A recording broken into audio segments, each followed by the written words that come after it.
ಚಾಮರಾಜನಗರದ doctor B R Ambedkar ಸಮುದಾಯ ಭವನದಲ್ಲಿ ನಿನ್ನೆ ರಸ್ತೆ ಸುರಕ್ಷತಾ ಜಾಗೃತಿ ಅಭಿಯಾನದ ಅಂಗವಾಗಿ ಆಯೋಜಿಸಲಾಗಿದ್ದ ರಸ್ತೆ ಸುರಕ್ಷತಾ ಸಪ್ತಾಹ ಕಾರ್ಯಕ್ರಮವನ್ನು ಜಿಲ್ಲಾ ಪೊಲೀಸ್ ವರಿಷ್ಠಾಧಿಕಾರಿ ಡಾಕ್ಟರ್ ಬಿಟಿ ಕವಿತಾ ಉದ್ಘಾಟಿಸಿದರು। ಈ ಸಂದರ್ಭದಲ್ಲಿ ಹೆಚ್ಚುವರಿ ಪೊಲೀಸ್ ಅಧೀಕ್ಷಕ ಎಂಎನ್ ಶಶಿಧರ್, ಕೆಎಸ್ಆರ್ಟಿಸಿ ವ್ಯವಸ್ಥಾಪಕ ಅಶೋಕ್ ಕುಮಾರ್ ಮತ್ತಿತರ ಅಧಿಕಾರಿಗಳು ಉಪಸ್ಥಿತರಿದ್ದರು। ಇದೇ ಸಂದರ್ಭದಲ್ಲಿ ರಸ್ತೆ ಸುರಕ್ಷತಾ ಸಪ್ತಾಹದ ಪ್ರತಿಜ್ಞಾವಿಧಿ ಬೋಧಿಸಲಾಯಿತು।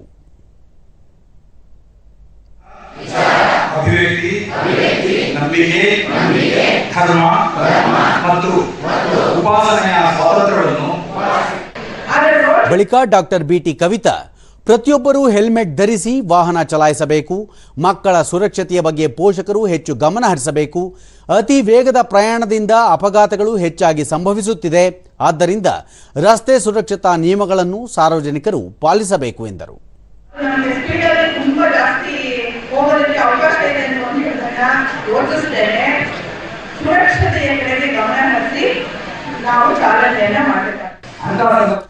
ಎಂಎನ್ ಶಶಿಧರ್ ರಸ್ತೆ ಸುರಕ್ಷತೆಯನ್ನು ಕಾಪಾಡಲು ಸಾರ್ವಜನಿಕರ ಸಹಕಾರ ಅಗತ್ಯ। ಕಳೆದ ಸಾಲಿನಲ್ಲಿ ಚಾಮರಾಜನಗರ ಜಿಲ್ಲೆಯಲ್ಲಿ ರಸ್ತೆ ಅಪಘಾತದಿಂದ 256 ಮಂದಿ ಮೃತಪಟ್ಟಿದ್ದಾರೆ।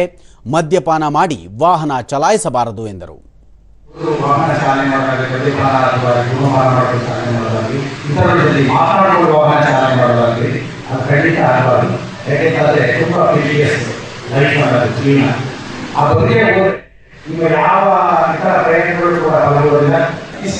ಕೆಎಸ್ಆರ್ಟಿಸಿ ವ್ಯವಸ್ಥಾಪಕ ಅಶೋಕ್ ಕುಮಾರ್ ರಸ್ತೆ ಅಪಘಾತಗಳಿಗೆ ಕಡಿವಾಣ ಹಾಕಲು ರಸ್ತೆ ಸುರಕ್ಷತಾ ಸಪ್ತಾಹ ಜಾರಿಗೆ ತರಲಾಗಿದೆ। ವಾಹನಗಳನ್ನು ಚಲಾಯಿಸಬೇಕಾದರೆ ಯಾವುದೇ ಉದ್ವೇಗಕ್ಕೆ ಒಳಗಾಗದೆ ರಸ್ತೆ ಸುರಕ್ಷತಾ ನಿಯಮಗಳನ್ನು ಪಾಲಿಸಿ ವಾಹನ ಚಲಾಯಿಸಬೇಕು ಎಂದರು।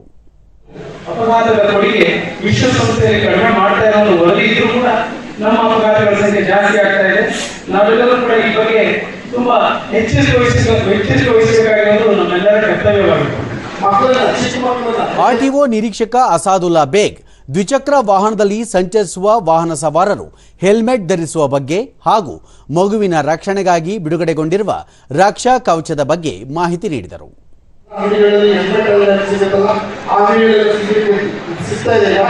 ಇದನ್ನ ಯೂಸ್ ಮಾಡಿಕೊಳ್ಳಿ, ಇದನ್ನ ಮಕ್ಕಳನ್ನ ತುಂಬಾ ಈಸಿ ಇದೆ, ತುಂಬಾ ಕನ್ವೀನಿಯಂಟ್ ಇದೆ।